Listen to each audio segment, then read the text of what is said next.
una de las áreas de estudio son las industrias culturales. ¿Cómo ves el desarrollo de estas industrias en el Perú? Bueno, las industrias culturales son, creo yo, uno de los sectores que son reserva estratégica para el desarrollo del país. No se le está dando toda la importancia del caso.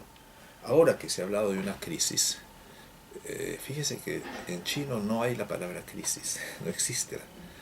La palabra más cercana es oportunidad de cambio. Es cuando hay que cambiar, ¿no es cierto? Que no hay que seguir haciendo las cosas de la misma manera. Entonces, en esta circunstancia yo diría que uno de los sectores a empujar tendría que ser las industrias culturales.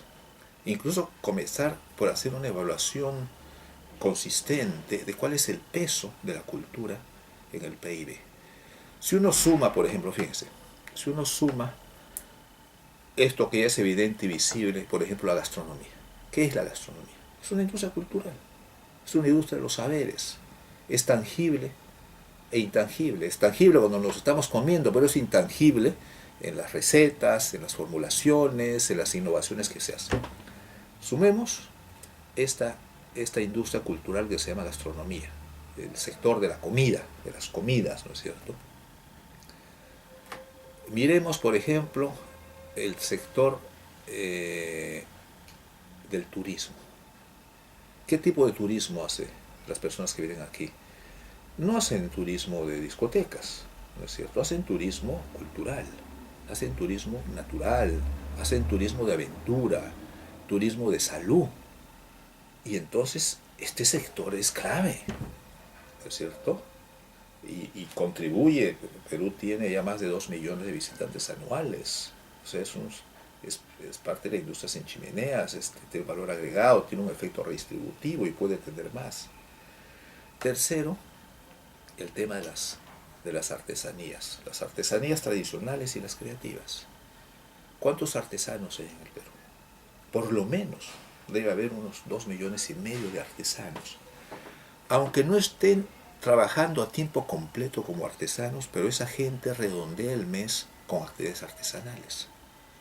Desde el pintor de arte primitivo llamado arte naib, desde los que hacen trabajos en madera, tallas de santos, todo lo que es talabartería en cuero, todo lo que es la elaboración de velas, ¿no es cierto? Todo lo que es la elaboración de la joyería, ¿no es cierto? La joyería es algo minucioso y costoso, que se aprecia adentro y afuera. Todo lo que tiene que ver con la industria de textiles, ¿no? Imagínense si nosotros promovemos la capacitación de estos 2,5 millones, que ahora sobreviven con esa actividad, con ese saber, son muy buenos en su manejo de manos, en su factura, pero podrían ser mejores si se diversifican, exportarían más, la gente compraría más, no siempre las joyitas que se repiten, sino diversificarían. Y eso se ha experimentado, eso yo lo he hecho como director de UNESCO en varios países que he promovido, en Paraguay, en Guatemala, en México, en Cuba, ¿no es cierto? Aquí mismo hay experiencia ya sobre eso. Entonces, si ahora esa gente sobrevive con esas habilidades, porque son pobres de bienes materiales, pero son ricos de saberes, de conocimientos, de habilidades, entonces hacemos un plan Marshall sobre eso, con la cooperación internacional, con PNUD, con UNESCO y con los propios artesanos, los empresarios y todos los que exportan, podemos sacar de la pobreza a 2,5 millones de peruanos, y especialmente peruanas, porque la población artesana en un 80% son mujeres. O sea, ese es un enfoque práctico, ¿no? Entonces, en esta época de crisis tendríamos que ir con ellas. Son pequeñas inversiones, no contaminan, tienen un gran valor agregado. Entonces, eso es una. Segundo, gastronomía, y entonces turismo y el sector artesanía. Cuarto, las nuevas tecnologías, porque cuando hablo de industrias culturales estoy hablando solamente del pasado. Claro, es un pasado que hay que apropiarnos, que nos ha dado mucho. Hablamos de las nuevas tecnologías, ¿para qué? Para un mejor diseño de los libros, que pueda reducir los costos, con diseños incluso más artísticos, más estéticos, de libros de arte, de libros de cocina, de libros para los estudiantes. Pero también un mejor diseño con nuevas tecnologías para la ropa, una ropa con identidad, ¿no es cierto? Entonces, toda la industria del diseño es una industria cultural y educativa, porque es tema de transmisión, de enseñar, crece. En esta calle de aquí de Benavides hay repertorio 7 escuelas de diseño gráfico y diseño y tal. No sé cuántas hay en Lima, es una industria. Claro, todo esto pues hay que promoverlo, hay que juntarlo, porque tampoco hay que crear, digamos, falsas expectativas con jóvenes que se inscriben ahí, le dan una formación muy cortita y muy superficial y entonces al final no pueden posicionarse. Entonces, toda esta industria del diseño. Y esto tiene que ver con un quinto sector, que tiene que ver con lo que podemos llamar toda la industria del amoblamiento, porque eso también es una industria cultural, de la decoración, de la arquitectura de interiores, ¿no es cierto? Del diseño en términos de arquitectónicos, pero también el diseño de los productos. A veces el Perú no vende bien sus productos porque el packing, el empaque, la presentación no es la adecuada. Tenemos una estupenda producción de cacao de gran calidad, ¿no es cierto? Y sin embargo nuestros chocolatitos vienen envueltos no tan atractivos que nos comemos un chocolatito europeo que tiene poco cacao, pero tiene muy buena presentación. Entonces, si uno suma todo esto, ¿cuánto hace del PIB? ¿Cuánta gente está involucrada en eso? Yo pienso, tal vez unos 3 o 4 millones de personas en el país. Y probablemente su contribución al PIB, bien medido y bien pesado, debe estar alrededor de un 10% del PIB. Es decir, su contribución a la riqueza nacional es más grande probablemente que el sector minero, sin contaminar, sin crear problemas, digamos, irreversibles. Yo sé que el Mantaro está contaminado, que hay mercurio y todo, y es difícil reparar esto, ¿no? Entonces tendríamos que echarle el ojo a las industrias culturales, y en esta circunstancia, en la que hay, como le han llamado, las vacas flacas, pues ahí están, digamos, la reserva que tiene el Perú. Y esto se inscribe perfectamente en esa propuesta harvardiana de que hay que desarrollar otros sectores innovadores, otros sectores alternos, no siempre los mismos. Para no poner todos los huevos en la misma cesta, hay que diversificarlos. No estoy diciendo que hay que hacer un sarpullido de industrias confetí, estoy diciendo pues aquellas que acabo de identificar y que pueden crecer y generar industrias, ¿no es cierto? La industria educativa es otra industria cultural. ¿Cuántas escuelas, universidades se están creando? De modo a veces artificioso también. Eso bien reglamentado, bien canalizado, pues también es esta industria de la transmisión, la industria del saber. Saberes gastronómicos, saberes científicos, saberes naturales, saberes medicinales, saberes físicos de mantenimiento, digamos, de la buena salud y tal, ¿no? Entonces, yo creo que las industrias culturales es una reserva. Y me lamento mucho que con este ministerio de, por ejemplo, de Turismo y Comercio Exterior y el propio Ministerio de Cultura, pues eso no pasa. Los equipos que están no tienen estas ideas. En otros países se ha hecho, yo mismo he experimentado siguiendo estos temas desde UNESCO, que esto tiene una gran proyección, es una gran potencialidad que hay que traducir en políticas de apoyo, de capacitación y tal, y no son planes costosos, ¿no es cierto? Entonces yo creo que eso es una industria que hay que promover. Desde tu punto de vista, ¿cuáles son las perspectivas del libro y la lectura en el Perú? Mire, el peruano ama la lectura. Nosotros somos un pueblo, somos pueblos milenarios y tenemos un cerebro bien hecho, ¿no? Para pensar, razonar.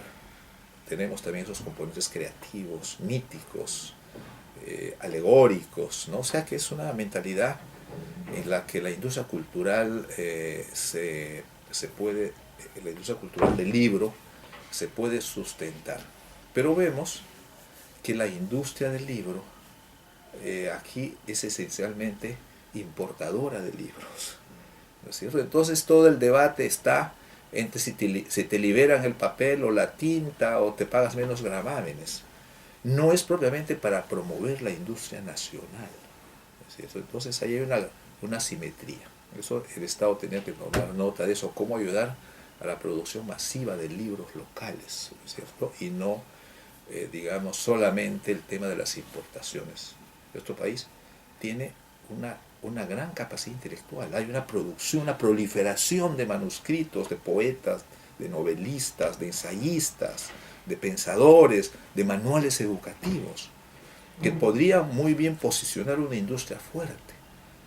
Los grandes sellos editoriales vienen a Perú porque saben que tenemos esa masa crítica, productora, esa cabeza bien hecha para producir estupendos libros. Entonces, yo creo que hay que resolver ese tema, ¿no es cierto? Cómo apoyar esta industria nacional, estos a lo mejor pequeños sellos, que el Estado tenga el hábito de comprar libros para todas las bibliotecas de las escuelas.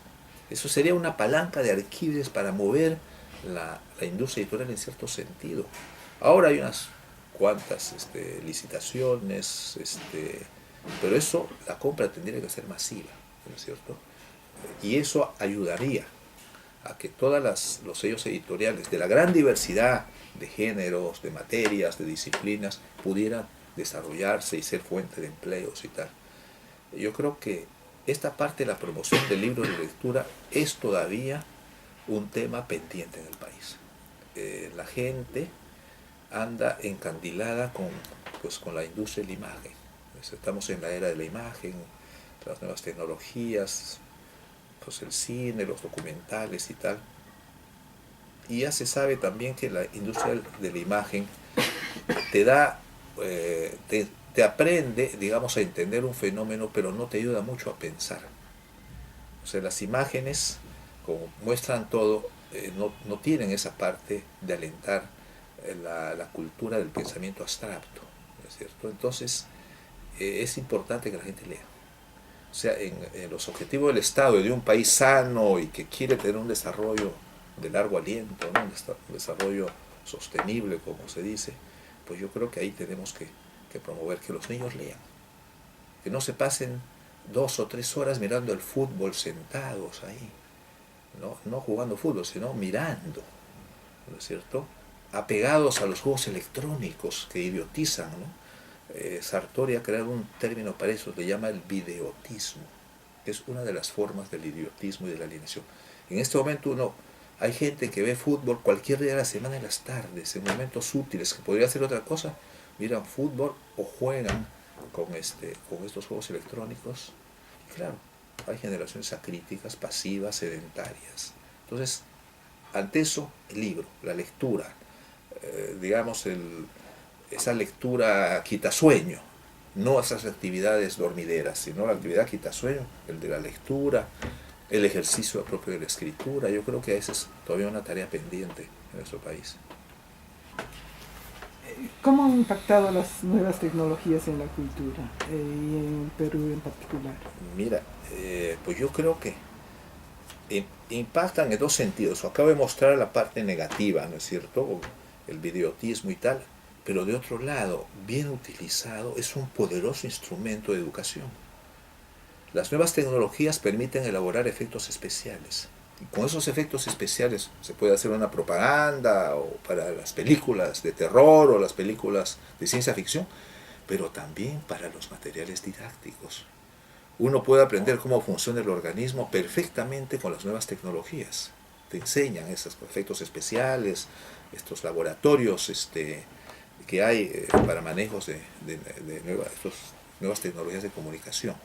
Y puede ser. He estado viendo las películas peruanas de este nuevo festival de cine, el Festival de Lima, que organiza mi amigo y colega Edgar Saba, ¿no? Que me impresiona porque yo lo conocí cuando él comenzó esta actividad y pues tuvo mucha simpatía y también le apoyé en su momento cuando arrancó desde la UNESCO. Y ahora es un gran festival con grandes artistas. He visto, por ejemplo, una obra que me ha encantado y que es el resultado del buen manejo de las nuevas tecnologías. Es esta película, Seguimos Siendo, de Javier Corcuera, que es un poema visual, gracias a estas nuevas tecnologías, sobre el Perú cantado por los peruanos, las diferentes músicas que hay en el país, en todas las regiones, norte, sur, la Amazonía, la costa, la sierra, toda esa variedad y riqueza musical que adquiere un punto de una gran calidad gracias al sonido que pueden captar las nuevas tecnologías y gracias a la imagen, a las cámaras finas que puede manejar un hombre como Corcuera, como Javier Corcuera. Entonces, yo creo que está ya impactando y puede seguir impactando más.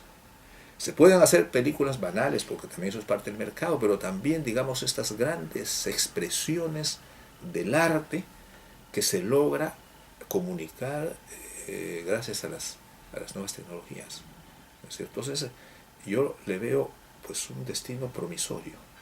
Está cayendo en buenas manos también estas nuevas tecnologías y se está utilizando para la transmisión educativa, para las nuevas técnicas de transmisión didáctica de temas complejos, y se está utilizando también en el cine y la lectura, en la comunicación, en la transmisión del saber, en la enseñanza.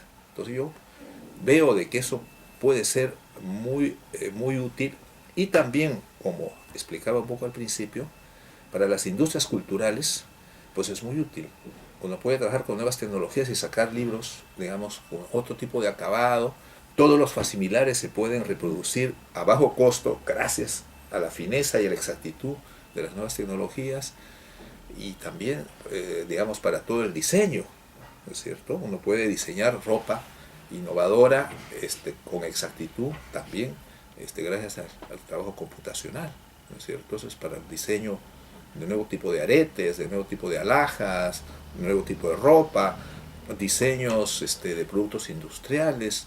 Yo creo que todo eso podría ser útil. O sea, miremos cómo desde la cultura, desde la innovación, estos aparatos sirven, digamos, al crecimiento del sector industrial, ¿no?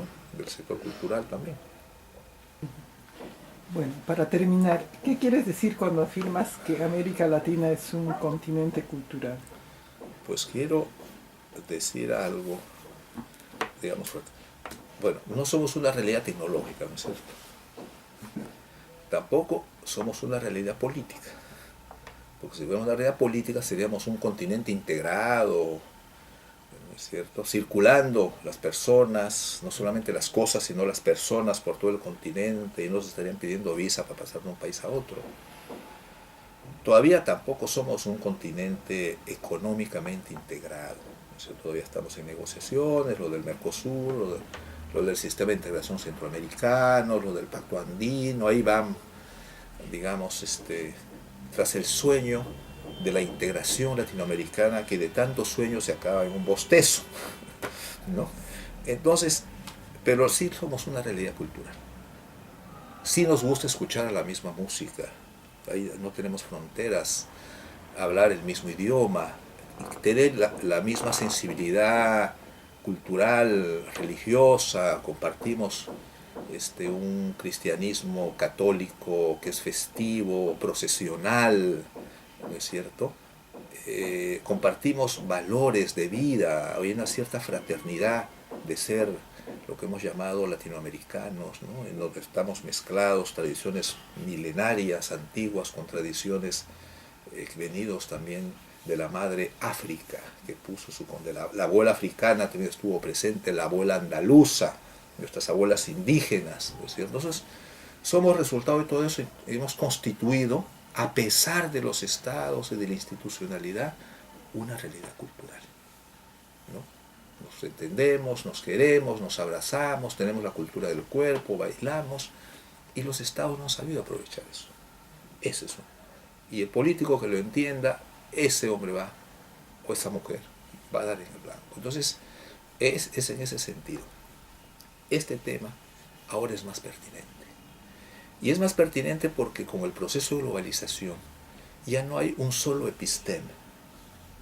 Este episteme occidental, eurocentrista, hace crisis por todas partes. Ya no se puede entender el mundo solo desde una mirada eurocéntrica, porque a la oferta de los pensamientos y las filosofías se ha incorporado también la China, con su pasado milenario, la India, África mismo, y las propias civilizaciones antiguas de América. Ahora ya se puede saber con exactitud cómo fue el proceso migratorio de este continente. La humanización de América comenzó hace 70.000 años por oleadas, y no solo por el estrecho de Bering, también por Groenlandia, también por Australia, también por el África, también por las Islas de Pascuas, ¿no es cierto? Ya hay muestras de ADN, ya hay datación de carbono 18, entonces ya no se puede decir que nosotros venimos de la noche de los tiempos, no. Entonces decir que algo es prehispánico, que algo es de antes de 1492 es casi como decir nada. Eso es un desafío epistemológico.